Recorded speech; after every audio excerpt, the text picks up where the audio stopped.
hey, so first of all, thanks for coming in. Hope you guys are fired up about H2F. At the end of this, we're going to figure out how many leg flex folks can do. So you'll meet me out front, we'll grab on the bars out there, and we're looking for anybody 20 or higher on the leg flex. All right, hey, so I'm General John Kline. I'm the Commanding General for the Center for Initial Military Training. And if you are unsure of what that is, you have to Google it, then go ahead and Google it.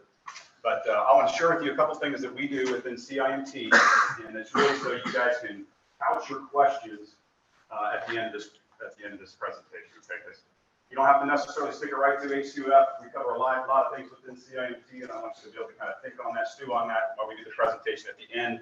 This is no holds bars, non-attribution. Fire away with any questions you might have. All right, so I have oversight of basic training in Osha, and that's across all 4 of our ATCs. Also, it's certainly here within Fort Benning, but ATC Jackson, which is OPCON to me, that's our largest one, largely basic training only, and then we've got a couple of the AITs that are out there.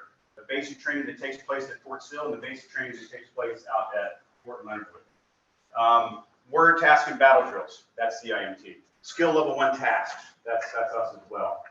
H2F, I'm the executive agent for H2F, and so with that, I have ACFT. You guys want to talk ACFT at the end of this thing? I'm all ears, and I'll be very candid with any comments you might have about ACFT. You can expect here soon that within the next NDAA, there's going to be language in there regarding a new standard or a standard for combat arms. The language is not solidified yet, so there's discussions that are going on with the Office of Congressional Legislative Liaison and the Hill about what that language will look like, but you can expect that there's going to be something that talks about a standard that we need to have for those that are going to be most likely to face close combat. Okay, so there may be a balance for those that are, they're concerned with the decision that came out with ACFT. I've got the cohesive assessment team. That's another brief that's going on at the same time. Mr. Dave Passel up there, the TRADOC G3's office, is given that brief. I take ownership of that in 1 October. We do, TRADOC does. And I'll serve as the lead for the cohesive assessment team. That is the ability to go out. This is a result as a result of the Fort Hood study, where we go assess units within USACIMT, USARAP, within TRADOC, and within Forces Command. And we go, in essence, check to see how things are going in terms of climate. We partner with Walter Reed. We partner with CAPEL and the Mission Command Center of Excellence. And we take those lessons learned, give it back to commanders so they can work on how they're going to improve cohesive teams within those units. And then we'll figure out how we're going to stitch it into the doctrine within the institution so it can then be used within pre-command courses and the like. Okay, so fairly broad, diverse portfolio within CIMT. We also have the Army Body Composition Study that's going on. So if you've heard about that, or maybe some of you have participated in it, where we are taking a look at the standard that we have within AR 600-9, where we want to go, measuring circumferences, tape tests, and other methods that are out there to verify BMI. Okay, so if you have any questions with that. It's still fairly early. We just gave a first iteration with the SMA. SMA and I, by very nature of what it is I do within CIMT, are attached at the hip on several of these issues, so very close relationship with the SMA. And we stay very well aligned, and I make sure that there is no daylight between at least the 2 of us as we move forward on a lot of these initiatives in the Army. Okay, I share all that. Again, that's really just so you guys can kind of think about what you want to ask me at the end. This is for you all. I'm going to talk about H2F here for the most part, but again, if you have any questions that fall into any of those baskets, go ahead and fire away. All right, let's go ahead and roll the video.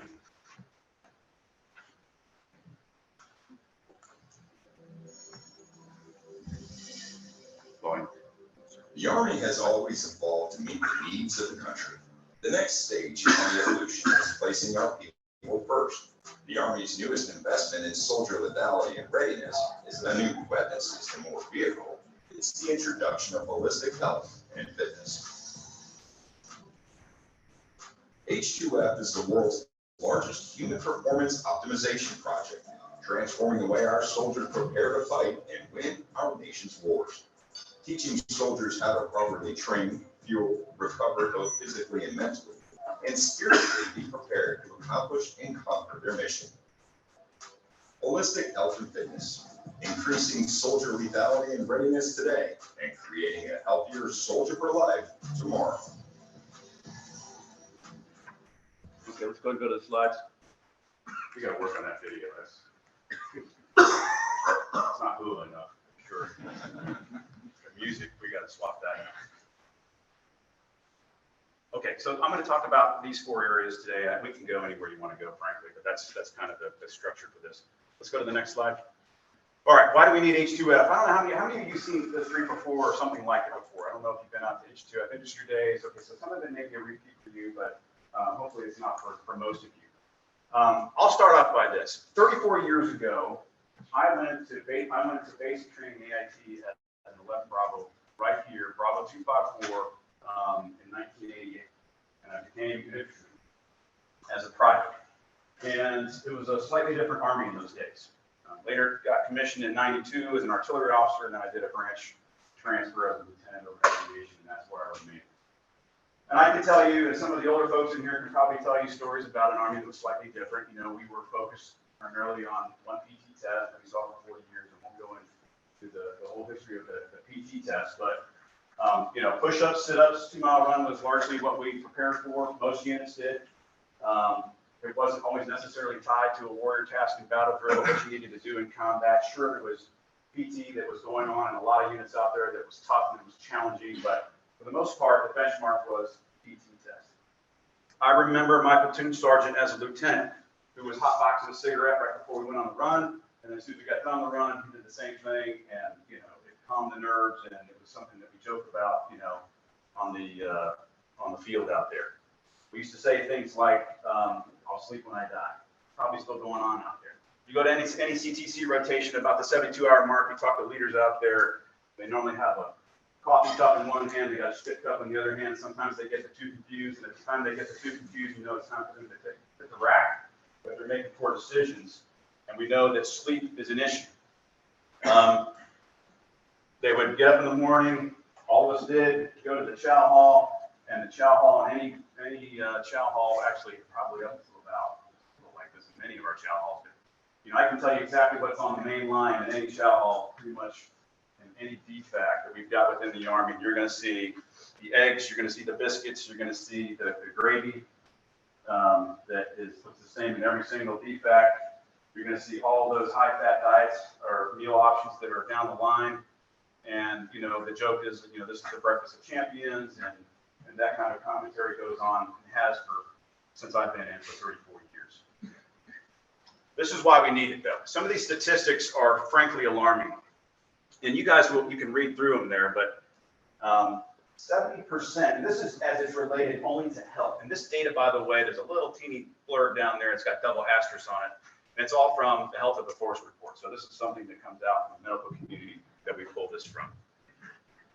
70% of the people between 17 and 24 are unqualified for military service. Technically, it's more than that. It's about 77%, but 70% of them are due to health reasons. And so that's where it's applicable here for H2F. I can tell you that the second bullet there is inaccurate. I own the Army body composition study. And I won't get into the specifics of that and the numbers that we're looking at, but I'll tell you that they are higher than that 17% and that 24%. And that's probably not surprising. I mean, all I got to do is look around. And you can see that this particular uniform does a pretty good job of hiding some of you know, our guts out there. It's higher than that. And that's a leadership problem. That, I think, this is Kline's opinion. It's not just about not having a PT test for a while, and maybe we're a little bit lazy, we got combat deployments, we haven't necessarily been taking everybody. I personally think that this is a lack of personal courage, and it's an individual responsibility as a leader, and they don't necessarily want to enforce that standard. In some cases, the leaders themselves are the ones that are out of tolerance, and therefore are not enforcing the standard. 55% of the active component soldiers sustain a musculoskeletal injury. We learned over the last 10 years, as we saw an increase in sedentary lifestyle, a lot of Xboxing, a lot of PlayStation. I too like some of those games. You got a lot of time sitting on the couch with your buds. You're not getting out and playing the sports like you used to. Only 12% of the population over the age of 12 is involved in any kind of team sports. And so what this does is it starts to lead to a poor bone density. And my predecessor, about 7 commanders before me, did a TED Talk. Mark Kirkland, I would encourage you to see it, Lieutenant Kirkland. And I recently sat on a panel with other members of Congress, and I opened up with my predecessor 7 commanders ago, gave a great TED Talk on the issues that we are having with health across our force and how he made the argument that it is going to have an impact on our national security. And he predicted then, 10 years ago, that we would have an impact on national security that we would see in about 20 to 30 years. His presentation is fantastic, very well rehearsed. And the only thing he got wrong was it wasn't 20 or 30 years, it was 10 years. Because this year we are struggling big time to recruit. 39% of the population between ages 17 and 24 are categorized as obese in America. And going back to the bone density, what we learned, what this particular installation learned, is that we were seeing folks that were rucking up and having dual femoral fractures. So if you're not familiar with the femoral neck, at the top of the finger, it takes like a 90-degree turn, moves into the pelvis there. That particular joint right there was breaking. And if you go up to talk to the folks, the professionals up there at Natick, up in Massachusetts, and you go talk to folks like up there at USACIMT, and they'll show you some slides where there's a picture of the femoral neck bone. It's a photograph. And what they did is they did a study to see how much bone density was being added through basic training with the proper diet and proper exercise, putting a load on the skeleton. The calcium bars that we are subsidizing our trainees with are absolutely critical. They are not negotiable. They must get one of those a day. The vitamin D calcium supplement. They eat that bar. That with the normal healthy diet that they're getting through the dining facility and they're getting through and the physical activity they're getting grows tremendous bone density. They show a picture of what that bone looked like before basic training and what it looked like after basic training. And after basic training, they show the new growth in like a blue ink. And it's massive how much bone density occurs within 10 weeks. They drew the parallel and they said, what is taking place within basic training in terms of bone density growth in 10 weeks is similar to what your average kid would experience in 2 years out on the street out there. That's how proper diet and exercise can increase the density out there. But we were having all these femoral fractures, and muscular skeletal injuries are very, very expensive. There's a lot of physical therapy that takes place after you have to do surgery and everything else, and so there is a dollar component to this thing. As you read through the rest of it, you see that last one down there. On top of improving readiness, on top of doing the right thing by our soldiers, which are our #1 priority, on top of making sure we want to have every one of our soldiers to be able to play the away game, as our chief of staff talks about, there is a dollar component to this thing that does capture the ear of Congress out there. And frankly, it should for all of us. You see at a 1% reduction up there of non-available rates will save us about $40 million. Next slide. So this is nothing new to America. 70 years ago, our professional sports team started to do this. And then as you go through the evolution 20 years ago, the NCAA jumped on, then West Point, and you see the special operations community. They took a hold of this thing with programs like Fort Greene about 10 years ago. 5 years ago, you started to see a little bit more started to break out across the regular Army, and then 2020 H2F was born. I don't need to sell anybody anywhere I go on the value of H2F. That's already done. You all get it. All the commanders get it. The issue that I have is it's not fast enough. We can't field the resources fast enough. And so I'll talk about that a little bit later on. Next slide. Okay. Everybody's familiar with, you should be familiar with the 5 domains. For the last, well, I don't know, since World War I, where physical fitness started to really take hold. If you don't know Dr. Chippy, he works for me with USACIMT. He is a phenomenal individual. He's got a great book that's out, talks about the history of PT. And this is not something you would buy necessarily online. This is an Army book. And it shows the history of physical training and related to the eras and the wars that we have fought from World War I on. And it's really fascinating to see how our Army prepared for each one of those conflicts and the exercises they adopted as they moved on. And all of those years, it was largely a physical component that we focused on. And we lost sight of the fact that there are several other domains out there that are so important. The secret sauce of H2F is how you get all of these domains to work together. The physical component is something that is very intuitive. And frankly, Kline does not spend a whole lot of my personal time in the physical domain. For that reason, it's intuitive. We have athletic trainers, we have strength and conditioning coaches, we've got master fitness trainers, we have doctrine, we go through and trade off, and we see it in basic training, we see it in EIT, we see it in our first unit assignment. We can talk about what's good and what's bad out there, but we get it. Where we struggle is in the other areas. Nutrition, for the most part, is intuitive. It's a matter of discipline and whether or not we eat correctly. Sleep is intuitive. It's a matter of discipline and developing programs that allow our soldiers to sleep. It's the other two where Kline spends a little more of his attention on, and that's in the mental and spiritual domains. I would attribute that most of our harmful behaviors that we have, those things that are most catastrophic to our readiness of our force, are tied to those two domains. I think we can mitigate that through those two domains if we can avoid them a little more deliberately and not independently as part of the system. Let's go to the next slide. All right, there's our document. A lot of folks don't know the two white books in the middle. We're the proponent for 7-22, but then you've got the two ATPs that are in there as well. You know, one's on the test, that's the 01, and then we've got the 02. I don't know how many questions I asked about, hey, we don't have the equipment for ECFT, and we're not sure how to train. And the SMA and I just beat it all the time. And normally if I'm sitting on a screen somewhere in Teams, I'll hold up at the 02 because it's got, you know, every single one of the exercises you can do out there to help you with your PT programs. And a lot of it does not require the equipment. Next. Okay, this is the current state. The reason why we wanted to bring it all together underneath the brigade is because this is what exists in most of the camps, posting stations right now.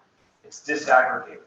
You've got a brigade sitting in the middle, and he doesn't really have a strong tether from that commander to all those pieces and parts that bring together what's currently within H2F. So Private Kline comes in. I've got a sore knee, I've got a sore ankle, I got to go to sick call. After that, I got to go get a referral, and then I go to ortho, and then I got to travel all the way across the installation 2 or 3 miles, and that's 2 weeks later. And they do a scan on me, and then they say, hey, come back, I'm going to do, it's not completely broken, but we're going to do some physical therapy. I'm going to go visit them for one day a week or 2 days a week, and it just takes forever. And frankly, it impacts readiness exponentially, because you look at the average days that an individual is down because of some sore ankle or sore hip or whatever the case may be, they extend well into weeks because just the system that we have. This is no knock on the medical community. This is the process that we have. And the same can be said about a lot of these other things in terms of the connective tissue in there. I've got to send an individual to the Army Wellness Center. That's across the installation. I've got to send an individual. Maybe my fitness center is not where it should be. Priorities are changing within commanders' authorities. So they have the facility improvement program. They have this where they set priorities. And it's dependent on one senior commander's priorities and what they want to purchase or sink their money on within their installation, right? I'm the senior commander out of Fort Eustis. I look at the fifth and I say, okay, I want to do this instead of this. And that's where the money is. All right, and every senior commander out there has that authority, so it doesn't necessarily come underneath the umbrella to make sure that, hey, what are we doing for our facilities out there writ large? If this is an Army priority, have we elevated at the right level, and are we influencing the commanders out there that have this decision authority to make sure that we're getting soldier performance readiness centers, for example, okay? So we go to the future, go to the next slide, and this is really the vision that our chief of staff had for H2F in the early discussions. I happened to be the TRADOC 2357 at the time for a couple of years. My predecessor within CIMT, General Ron Hibbard, I sat in a lot of small meetings where the chief was at as well, and we had these discussions on what is it that we are looking for H2F. And really the beauty was, and yes, I know it doesn't apply for everybody, we'll talk about that in future slides, but the beauty was, wouldn't it be nice if we could put all the resources underneath the unity of command and unity of effort of one brigade commander? And therefore, he's got a little more influence on the health of his force. He's now not reliant necessarily on a private to make an appointment and a platoon sergeant to make sure that that appointment is taken care of and that whole scenario I explained to you earlier. He's got it within his own footprint. And to add to that, it's consolidated ideally in one location, one physical location. And that's where the Soldier Performance Readiness Center comes. I'll talk about where we're going to go with that in future slides, but in a perfect world, The vision was for the future state was Private Kline just came out of infantry Osha. I'm getting assigned to the rocket science. Name your force company. I check into the unit. I've got a good sponsor. They are showing me the ropes. This is the barracks. This is your squad leader. This is your master fitness trainer with me. Somebody, hopefully, that's been a graduate since 2019, started really making changes down at MFT. MFT says, hey, Private Kline, why don't you come with me? We're going to go to the Spark. What's the Spark? Well, that's a Soldier Performance Readiness Center. We walk in there, and hopefully I get to meet an individual like this one right here in the green shirt, and I meet the director. Hey, welcome, Private Kline. This is our Soldier Performance Readiness Center. This is everything you ever wanted within one facility. Over there is our occupational therapist, and we got our physical therapists over there, athletic trainers. You're going to spend a lot of time with our strength and conditioning coaches, and they're going to help you with PT, but everything is underneath one roof. As the relationship starts to build, I say, I got this sore ankle, and I go in to see the OT. The OT says, okay, you need to go over to the physical therapist. They pull your profile and say, okay, we can work with you. We can work to make that ankle better. And oh, by the way, as I start to talk to this individual, I say, you know what? I've also got some other things going on in my life. Maybe I'm a little depressed, or maybe, I'm not eating right, whatever the case may be. And you get the benefit of the entire team to improve your health within one facility. That's what we're trying to do. The Spark also being co-located within the footprint of that brigade. This becomes a little challenging in terms of, what facilities are available at Milcon and a variety of other things, but that's the vision, okay? Next slide. There are three versions of the human performance teams. I'm showing you the Cadillac version right now. To be quite frank, the other two versions, whether it's with not necessarily a BCT or maybe it's a support brigade, or it's within the training arm, the institutional arm, TRADOC, for example, they're all fairly robust. This being the most robust, and just consider this to be like with 282 or something like that, most of your larger brigade combat teams. And it may be difficult to see, but 37 individuals. You got the director at the top there. You see the drop down in the green boxes with the nutritional program director. You got an injury control director, and then you got a mental readiness director. And underneath that, you have all of the specialists that fall underneath it. Most of the soldiers are spending their time with the strength and conditioning coaches. So all those little yellow rectangles that you see right there, this is where relationships are being built. How many of you are in a unit that's got this capability right now? Okay, you got a couple of them here right now. How many of you have participated in any PT with this? Okay, yes, this is, I went and visited the AEA unit out at Fort Bragg not too long ago, and I saw a fantastic program strung together out there in that particular unit. Got up in the morning, I came in, I had my phone, there's a little QR code. I scanned it, I answered some questions. How did I sleep? How many beers did I have? Whether I'm not unmotivated, do I want to work out? Or some of these kind of Q&A you do in there. Data is collected at that. We move out behind the facility, and outside the dark are all these highly motivated strength and conditioning coaches. Cones are laid out, and we start doing all these warm-up drills, a whole bunch of them. We start to get our blood rate up. We start to get warmed up. It gets more and more intense. We've done PT like this before, but it's kind of cool with the strength and conditioning coaches, many of which are coming right out of the NCAA. And that's quite frankly quite appealing to a lot of our youth out there. They got the goatees, they have things, piercings, everything's going on. Came right out of Auburn University or something like that. But I tell you what, they're very, very motivating. And then you go in and then you go on kind of a specialized PT program down that breaks it down into groups. And it involves all components of physical fitness. And then we cool down with there's a little bit of mindfulness that got played in there, a little bit of stretching, call that yoga-like stretching. And then we're out the door, all done within an hour, very well executed. And that's what you're seeing in these units that have it like that. And then should you incur some sort of injury or whatever the case may be, all the other teammates are there to help you out. Next slide. This is the patch chart, if you will, on who's getting fielded what. It may be difficult for those of you in the back. If you're taking pictures of it, I've got other copies of this we can forward briefly. You can see what it looks like. But this is who's getting it. The plan is to field 110 brigades by 2030. We started off FY21, we fielded 28 brigades. In 22, the decision was made, hey, we're going to take a knee. We want to make sure that we are liking what we see, and we want to make sure that we are getting the return on our investment. So 22, we took a knee. I stood up the holistic health and fitness integration teams, the HIT teams, and they went out as part of the H2F directive that's within CIMT. They went out and visited all 28 brigades that have teams that are fielding them. Captured a whole bunch of lessons learned, do X-sums for each one of those division commanders, and are now producing all the lessons learned. Will come out in the call handbook here soon on what we are capturing out there. I'll share, and then in 24, we're going to start. 22, we took a knee, and 23, we start. We're going to do 12 brigades in 23, and then we do 10 brigades each year after that, and that gets us to 110. So after 23, we will be at 40 brigades out there, and then we'll go 10 a year until we get to 110. Okay, hopefully that makes sense. Some of the things that we're learning out there, I'll cover in the lessons learned at the end. If you don't want to disaggregate this capability, there's greatness with the synchronization of the team, of which the directors have the responsibility for.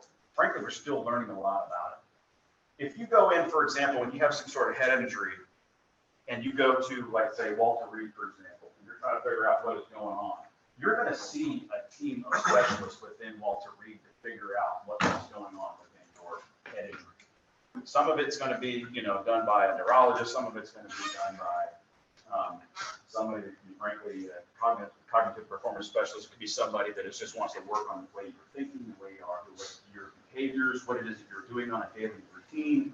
There are multiple components that go into maybe that problem headache that you may be having. It's not necessarily always a prescription that you're going to be prescribed. That kind of idea is what you are seeing within an H2F team that's fully sorted. So when a private client comes in, it's like, hey, let's work as a team on private client to make sure that we are taking care of everything the private client needs. All right, that's the layout of the plan. The only adjustment we made in there is we flexed the vice asked us to reprioritize. Actually, it was USACIMT. General Flynn said, hey, I could use some help up there in Alaska, and so we front-loaded a couple brigades that go into Alaska. So we were able to do that without interrupting anybody else. All right, next. Education. This is how it's getting stitched in. I won't spend a whole lot of time in here, but by the end of 24, you can see it'll be pretty much an echelon, and by schools. So we've got it right now in basic training, and we're good there. Within NCOES, we got it within the basic course and the advanced course. It's just an introduction to what it is to make sure we're educating at all levels.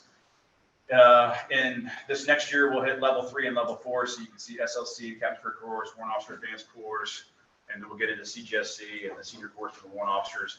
And then in 24, we'll get level 5 and level 6. Next slide. Chief of Staff of the Army said, okay, this is all fine and dandy, but none of that stuff matters unless you can measure it. And so there's a fair amount of time spent by the team and the Army senior leaders to come up with 16 metrics in which we are going to measure. It may be difficult to see. I'll just share with you that these are kind of a larger umbrella metrics. There's a finer level of detail that goes into each one of those. It's fairly broad to say, hey, we got a reduction in suicide. Is that related to suicide? Too hard to tell. There's a level of detail that's not necessarily open source that we are using to measure the effectiveness of H2F. We pulled the dipstick after the first year. This summer, I got to see some preliminary reports. All this will become sure eventually. It's not like we're keeping secrets, but we just want to make sure that the data, we have sufficient data to be able to inform the decision makers out there. Take a look at some of this data too early, you're going to start to maybe see some trends that will misinform. Okay, but 9 of the 16 metrics are trending very positive. So we're happy to see that. The others, quite frankly, it's not that they're failing, it's just that there's not enough time. We just haven't matured the program long enough. Next.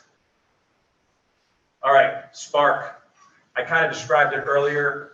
Where we're going with the Soldier Performance Readiness Center. When it first came out, everybody had this vision of the shining spark on the hill at Navy Your Camp Posting Station. It was going to be beautiful, brand new military construction. It was $40 million or something like that. It was going to pop up right in the center of your brigade footprint. And then reality comes in, right?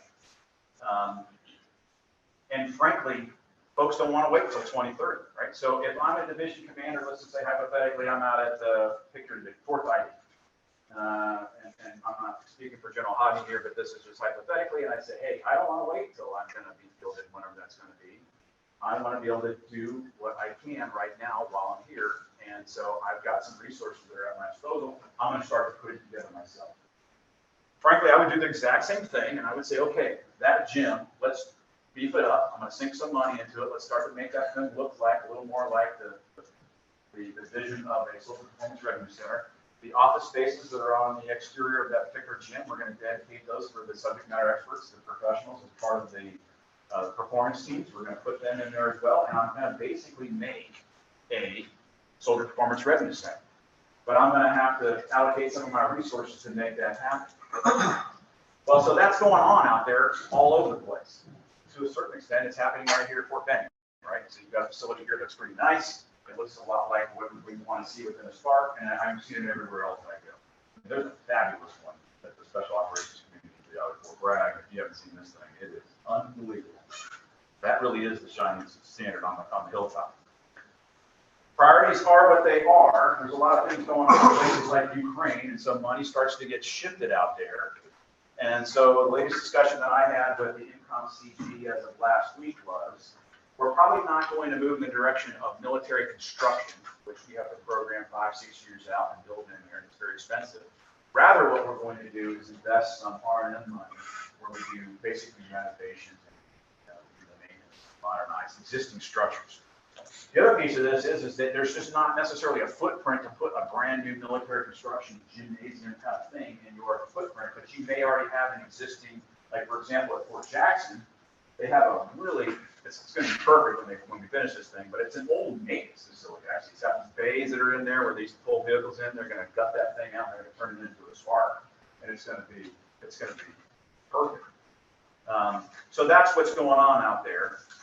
And we're going to follow the logic that was set out in accordance with the horse blanket that I showed you. So those units that are prioritized and when they're coming, those commanding generals of those installations know when they are going to field their team, and they're going to have to prioritize the development of a Spark within their own footprint.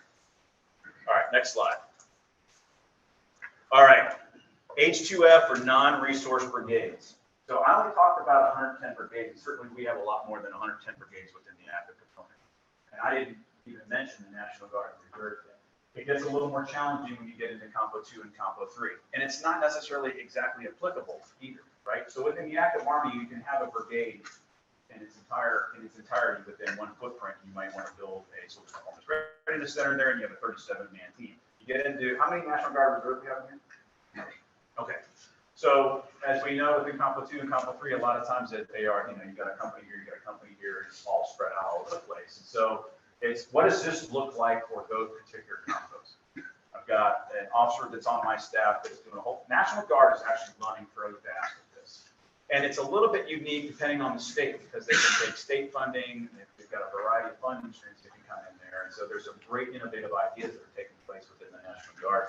Reserve is a little bit more of a challenge. Frankly, it just is. In my discussions with the Reserve, this is a lot, they like the Army Wellness Centers that are available at the installations that are there, but they don't necessarily, because they're working this maybe 1 week in a month, they don't necessarily have all the resources available, but they would like to have some of that's available online. I would encourage you, no matter what compo you are, whether or not you're going to have a H2F team come to you or not, where I would encourage you to kind of expand is through your master fitness training. Eventually, I will move forward with either, I don't think there's going to be the appetite for me to build a specific MOS that's related to H2F, like the Brits have with their PTIs, which is a phenomenal thing, by the way. We just don't have the structure to do that. What I will likely do is a much more comprehensive course that will lead to an additional skill identifier for individuals that will become a master fitness trainer on steroids. And that comes through the H2F Academy. I'm getting resourced, the people to stand up the academy, the location is yet to be determined. They're going to be Fort Jackson or be right where I'm at, we'll use this. But your individuals, much like they do the MFTs, they go down and they get a much more comprehensive education coming out of the backside of that. They'll just be shy of being a strength and conditioning coach. Ideally, they're able to do what a strength and conditioning coach can do right now and get the certs to go with it would be ideal. Educated not only on the doctrine, but I would encourage you, if you are disaggregated or you do not have a H2F team coming to you, look, the resources that are available with the existing teams can come and help educate. If you are in an adjacent unit, for example, within the active component, and you're not getting fielded to it, invite the H2F team to come to you, or you go to the H2F team to sit down with them and educate the leaders on what it is that's taking place out there. You don't always necessarily have to have the individual available for you to show you how to do a workout every single day. You just got to get educated in the front half of that, and you can take care of yourself. It's not as optimal as having a team, but you're not just sitting on your hands. All right, next. All right. Some lessons learned here. This is a system. It's not intended to be broken. Some units are looking at, hey, I'd like to spread the peanut butter out a little bit. I'd like to take my occupational therapists and have them do this. I want to have my strength. I want to have 2 or 3 brigades come in and benefit from the H2F team that is here. I would caution against that. 1, it's not the vision of our senior leaders. 2, the metrics that we are collecting are going to get screwed up. 3, it's too much for that team to do. Too many brigades. You're going to dilute it out, and you're not going to get it. Basically, you're going to revert back to the current status of you might as well just have medical treatment facilities and Army Wellness Center. It's just too much to do for the team. The team can't handle that. So it's meant to be kept with its integrity. I would benefit from what they can offer in terms of their education, but we are discouraging heavily to break it up and to try to spread it out. There's only 2 locations that have and they've called us on it, and they've asked us, and we're saying, hey, just leave it the way it is. Okay, so that's one of the big lessons learned. You got to use it if you're going to get it. If you're not going to get it, you got to go see it. So we are encouraging those that have it, that you need to have your soldiers in there 2 or 3 times a week. This is where it gets challenged, and the sergeant major of the Army got a little bit, criticized for it, but he couldn't be any more accurate with this thing. The intent for the Soldier Performance Revenue Center is to schedule it like a range, and try to. You don't have to necessarily be wed to the 6:30 to 7:30 PT time, but this takes the leadership to buy in this thing, and it's at a very high echelon where it's got to take place. Because you're hearing Kline talk about it in here, but the speech balloon above your head saying, "Hey, I got you, sir," but my battalion doesn't operate that way, or my brigade doesn't operate that way. We're going to the range. We're going to do X, Y, and Z. I would encourage leaders, brigade and higher, to take a look at when you do semi-annual training briefs, quarterly training briefs, to be innovative and look at how you can creatively work a schedule that will allow units to utilize the resources that are available, specifically for those that have it. So it's MCoE, taking good notes. Take a look at what you can do, 1, 2, 3, what they can do to potentially get into that space. I know they're busy as hell out there, but there's probably a way of kind of cracking them to a certain extent. And this is where the SMA, had the quote of the, I don't know if you've seen that article, but it's priceless. But that's the intent behind it, is to get mostly educated within the facility. Leading by example. This kind of goes to the Army body count thing in the beginning of this thing. You talk about it, but if you're not doing it yourself, if you're not living up to the standard, then it's not going to resonate. Get familiar with 7-22. A lot of leaders reference it. They talk about it. They haven't picked it up. It's a very good document right now. He did an excellent job of putting that together before I got there. But the old standard that we had, they took that thing through in the shredder and then redesigned 7-22. Future Master Fitness Trainers. I've doubled down on the MFT course. We used to only handle, I think it was 800 a year. I've doubled it down. We can do 1,600 a year. You can schedule 3 cars, send them out to Jackson to get educated. And I'll figure out the housing issue. I created down there at Jackson and go and double it down. Okay. Those are some of the big numbers. Next.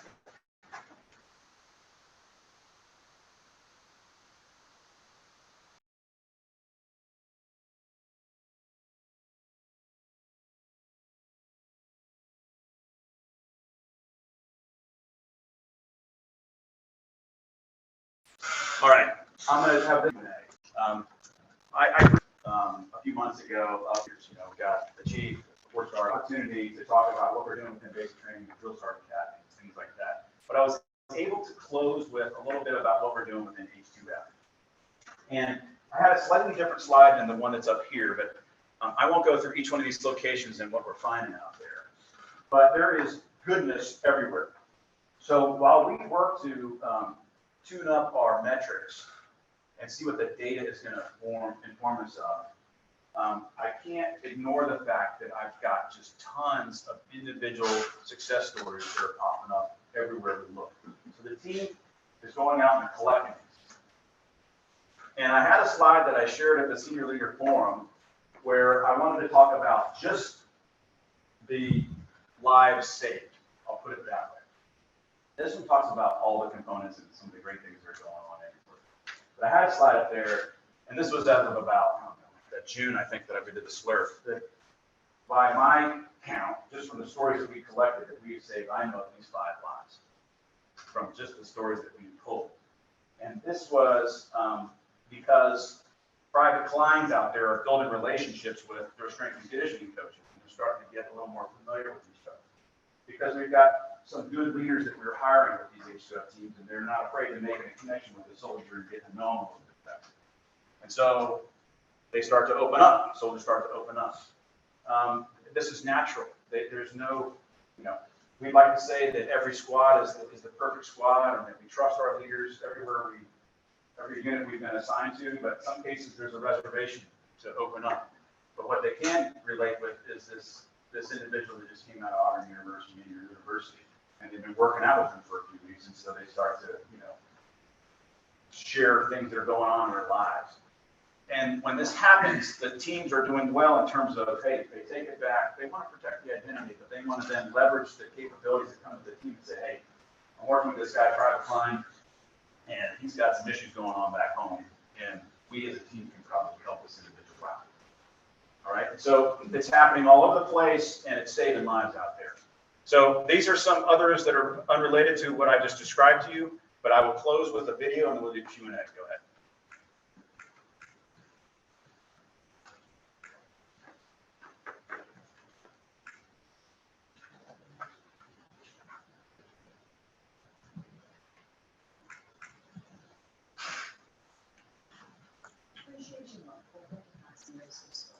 Campus Sergeant Tracy McDonald explains how Joint Base Lewis McCool is revolutionizing the Army's approach to mental and physical health. For Sergeant Alex Nicholson, weightlifting has transformed his life, strengthening his physical and mental health. He reached a breaking point in 2019. And that was a key moment for me to be like, I want to live for something. And that's why Coach Writing the powerlifting consumed me. Stationed at Joint Base Lewis McChord, Nicholson knew he needed help when he could no longer mask his anxiety or depression. From losing friends, low suicide, downrange, things that happened as a childhood, to losing a child during my first deployment. Everything just kind of kept adding up. That same year, Nicholson met Captain Amanda Hetzler, an occupational therapist at JBLM, who he believes saved his life. She made me feel like a person, and she always constantly reassured me that everything was going to be all right. And it was the first time in my life that I had that. A turning point in Nicholson's life, giving him the tools and support to focus on his mental health, something he chose not to confront for most of his life. Well, Alex had talked about putting on that tough face and just putting on a show, trying to be strong. When you do that for so long, you stop living, you stop growing, you suffer in silence. The Army launched their Holistic Health and Fitness pilot program at 10 locations, including JBLM in 2018, changing the culture about how the Army approaches mental health issues. Taking care of yourself spiritually, mentally, socially, emotionally, just doing those things, tending to all those areas, instead of just putting on a happy face to look like you're okay, addressing what's going on from the inside out. The need for this approach was to ensure readiness. Each year, nearly 20% leave the military because of a preventable mental or physical injury, which equals a loss of $1 million annually. The program is a cultural shift in how they train, treat, and soldiers view themselves. Growing up in the Army, especially 8 years ago when I came in, behavioral health was frowned upon. Like, nobody took it really seriously. Like, we knew we had this suicidal pandemic going on, veterans, but everybody that was in, like, you would be seen as weak if you went to seek help. After overcoming his own hesitancy to seek help, Nicholson's goal is to normalize mental health treatment and understand it's equally as important as their physical wellness. I love helping people. So just asking people, hey man, how you feeling today? and just talking to people and then utilizing skills that I've learned, teaching them that. Reporting in Seattle, Tracy Leon, Cairo 7 News. Okay, any questions? Sure, Kevin Howard, one of the instructors here at MWFC. Looking back during my time in command and recognizing that nutrition is a very important aspect to support the physical and mental, I saw a lot of issues with soldiers having to go to the DFAC, the options at the DFAC, specifically to privates through the rank of Sergeant E5. The education is beneficial, but not having the resources, unless they spend out of pocket, or not having a kitchen to be able to cook in. Is there any way H2F is trying to balance that gap? Yeah, no, it's not just H2F. So actually, General Funk, before he left TRADOC, put into motion, he's working with Army Material Command to make improvements at the dining facility. This is going to be a long-term project. I've had the opportunity to sit down with the Army Sustainment Commander and the Army contractor and talk about how we do this. Not an easy nut to crack, but there is a vision out there on how to do that. Headcount is a challenge, right? So I'm hanging out in barracks, and I've got a Grubhub that's going to deliver tacos right to my front door, and I'm, am I going to do that, or am I going to suit up and go down to the DFAC and down there? Headcount drives everything in these DFACs, right? So that's where the resources come from as well. So this is a challenge. I won't get into the consolidation of 92 golf. That was a decision that was made some time ago. Nor will I get into the fact that they're closing down DFACs, but there's bottom line is it costs us a lot of resources to man these things. If we're not using them, then they're going to get reprioritized. We think there's a win-win that's out there, right? And so we got to start something small. I don't know if you guys are familiar with Chef Robert Ryan, but you see Restaurant Impossible. We've done a little partnering with him. He's a phenomenal advocate for military. We're going to stand up at DFAC. We're going to use down there at the Drill Sergeant Academy. It's going to be very, very much like a fresh kitchen that he's got. If you've ever been in the Pentagon or any of those fresh kitchen restaurants, it's a very appealing for everybody.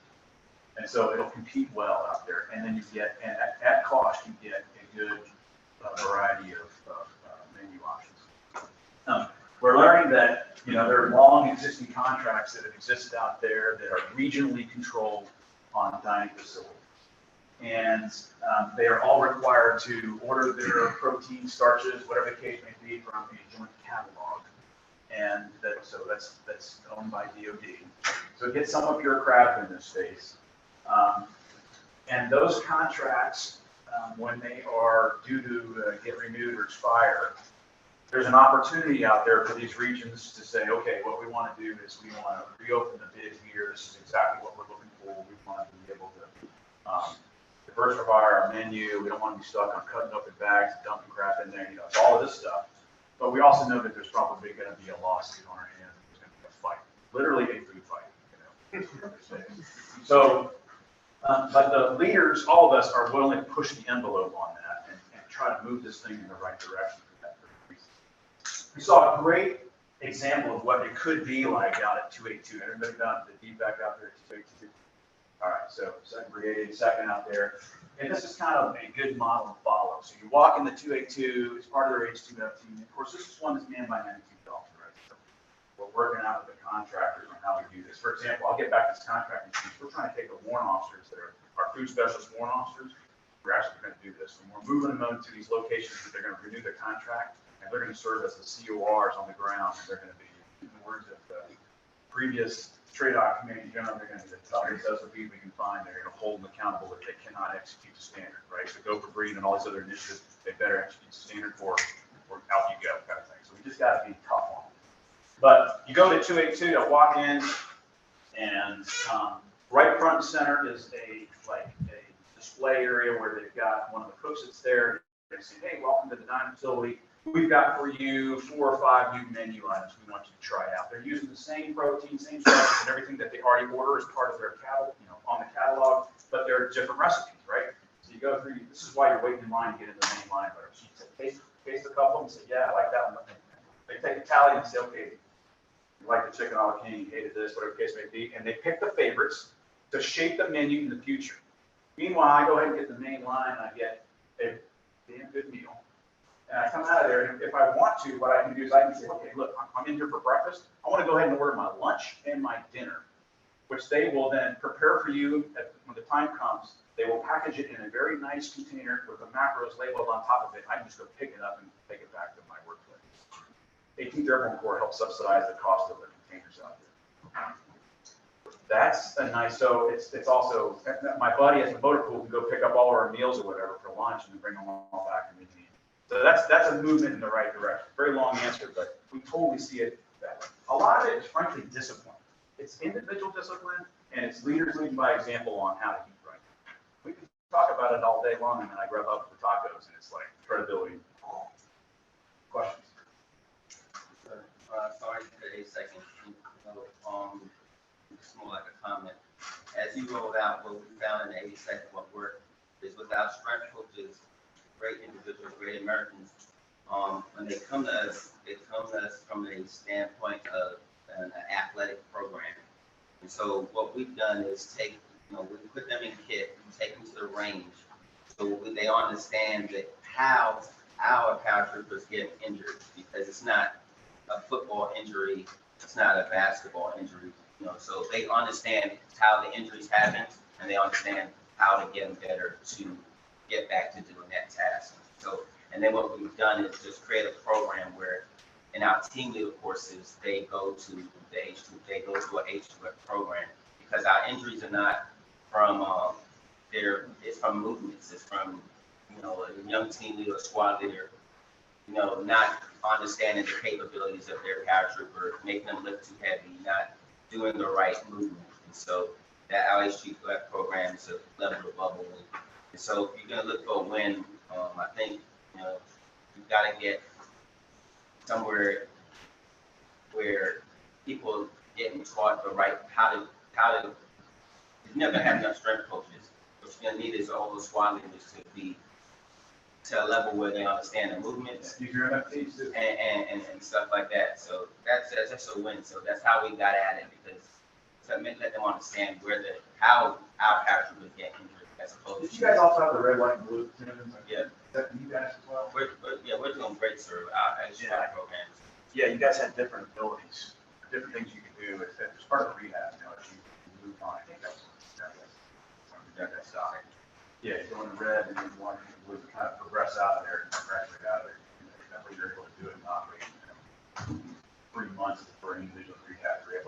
Leadership is involved, the right professionals are involved, you rehab it. It's like a professional sports team to do, you get it back on the field. That's the intent. Yes, sir. So the other thing 82nd does is they have the onboarding process with initial soldiers that show up to the unit.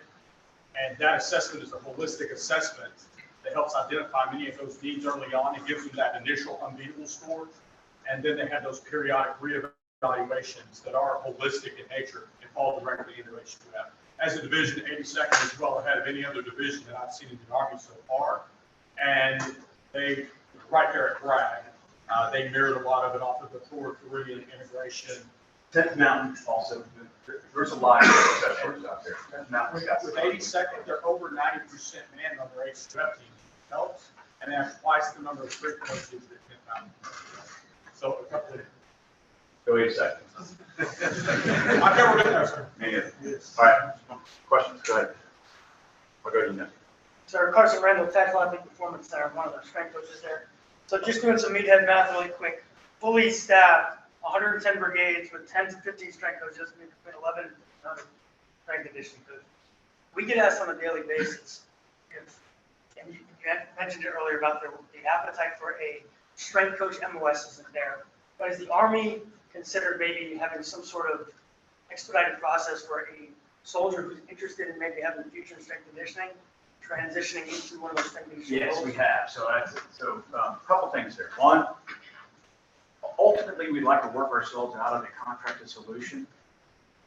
The interesting thing is that other countries are finding that the contracted solution is where they're falling into for a variety of reasons. A lot of it has to do with us just in terms of force structure. So it's separate from what you just brought up, but I want to share that out there. So if anybody's concerned about losing the strength and conditioning, it's not for a while. I own the contract for that. We're the ones that are going working the hiring for that, and I see us hiring contracted strength and conditioning coaches for quite some time, frankly. To your point, yes, we'd like to do that, like a bridging solution, right? So we get an individual, plus it's, we have a soldier that maybe doesn't necessarily want to still wear the uniform anymore and wants to continue to, serve their country. How do we get individuals to make this transition over there?